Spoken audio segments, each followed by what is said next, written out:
Dit is het trainingscomplex van de AA Gent. Het oefenterrein van Trond Solliet en Simon Skippen. Als wij om 10 uur aankomen, zijn de spelers er nog net.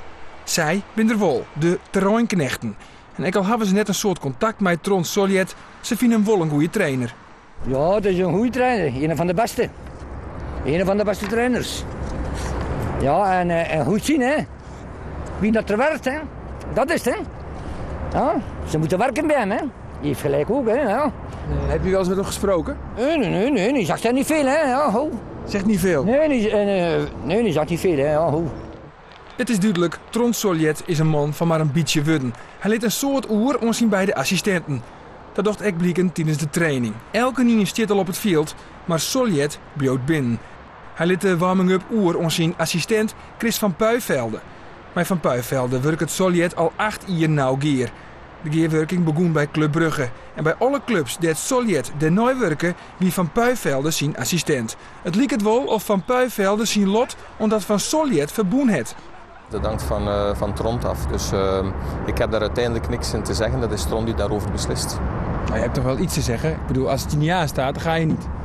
Natuurlijk, maar de vraag komt ofwel van hem uit. En dan kan je daar altijd over discussiëren. Maar als je al 8 jaar samen bent, dan gaat dat uiteindelijk toch wel vlot. De kans is groot dat Van Puivelde met Solliet mooi gaat naar zijn volgende werkjouwer. De training is dan al een kwartier gaande als Solliet eindelijk naar boeten komt. Dit is hem dus, de kampioenenmakker uit Noorwegen. Hij won titels met Rosenborg, Club Brugge en Olympiakos Piraeus. Alleen nog met Gent slag het maar net.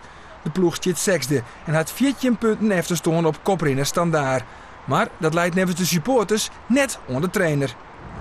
Wij komen uit Nederland. Ja, dat hebben we al gezien. Dat had u al gezien? Aan de wagen, hè? Wagen, hè? Wij komen eigenlijk voor de bevestiging.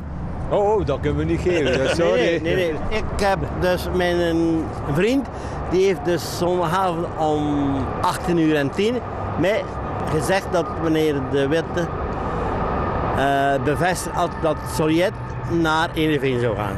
En meneer De Witte? De voorzitter. Dat is de voorzitter van Agent. Van Agent. Dat komt dus uit de eerste hand.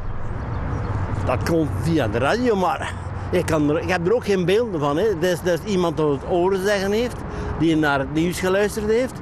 En daar hebben ze mij gezegd, meneer De Witte heeft het bevestigd. Maar heeft er ook geen commentaar op gegeven. Of geen uitleg dat jullie willen horen. Hè. Nee, want Solliet zelf heeft nog niks bevestigd, hè? Nee, maar ik ga er voor 99,9% van uit dat hij weg is. Naar Heerenveen zelfs. Nevens de Belgische media zit het als een peel boven wetter dat Trond Solliet dwamde is met zijn laatste seizoen bij de AA Gent. Na een gesprek van onze redactie met de voorzitter blijkt toch wel dat hij inderdaad zal vertrekken. Of het naar Heerenveen is, dat weet ik niet. Maar hij heeft zeker al een paar keer met Heerenveen gesproken. Ja. Er zijn meer kapers op de kust. Aan welke ploegen moeten we dan gaan denken? Ik denk dat je dan in de richting van de Bundesliga moet zoeken. Maar namen kan ik daar niet op plakken. Gent is na koprenner Standaard de meerscorende ploeg van België.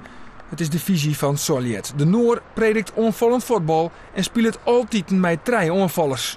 Beter 1 goal meer maken dan de tegenstrever. Dan, zoals ze soms doen, de zaak dichtgooien, beton erover, nog een beetje extra ijzer daarbij. En dan zien waar je ergens uitkomt. Nee, Trond probeert altijd vanuit een goede organisatie attractief voetbal te brengen. Dat lukt niet altijd, maar de spelers worden er toch daarin gestimuleerd. Tijdens de training doet maar weer eens blikken dat Solliet een man is van maar een beetje wudden. Hij blaast dus op zijn fluitje, brengt de bollen in het spul, maar echt tactische aanwijzings of met de spelers praten, nee, dat doet er net. Heel weinig woorden, ja. Ja, want we zijn nu al een tijdje op de training en hij blaast af en toe op zijn fluitje, maar dat is het dan ook. Hij laat heel veel verantwoordelijkheden bij zijn assistenten. Die hem ook zeer goed aanvullen. Het is een perfect trio. Ik weet niet of ze alle 3 in de richting van Heerenveen zouden gaan, maar het is een perfect trio. En inderdaad, hij zegt niet veel, maar wat hij zegt houdt meestal wel steek. En het is een man van schitterende one-liners. Wordt Solliet de opvolger van Verbeek? Er is eens maar één die dat bevestigen kan en dat is Trond Solliet zelf. Maar er is een lietsprobleem, want Solliet wil net voor de camera. En dus doet zijn assistent Van Puivelde het wut. De geruchten dat jullie naar Heerenveen gaan, die zijn wel heel hardnekkig, hè? Zo langzamerhand. Het woord geruchten is het juiste woord. Wie weet tot ziens. Van Puivelde, aardige man, maar zo komen we vanzelfs geen steek verder. En dus zit er niet oors op dan te wachten bij de auto van Solliet. En na 2 uren komt de Noor eindelijk naar boeten. Maar hij wil net praten en dus maakt hij broek van de oren truc met de telefoon. Hij doet krekt alsof hij heel druk aan het bellen is om zo vervelende vragen te ontwijken. Meneer Soljet, one question. Ja. One-liner maybe? Je wilt niks zeggen?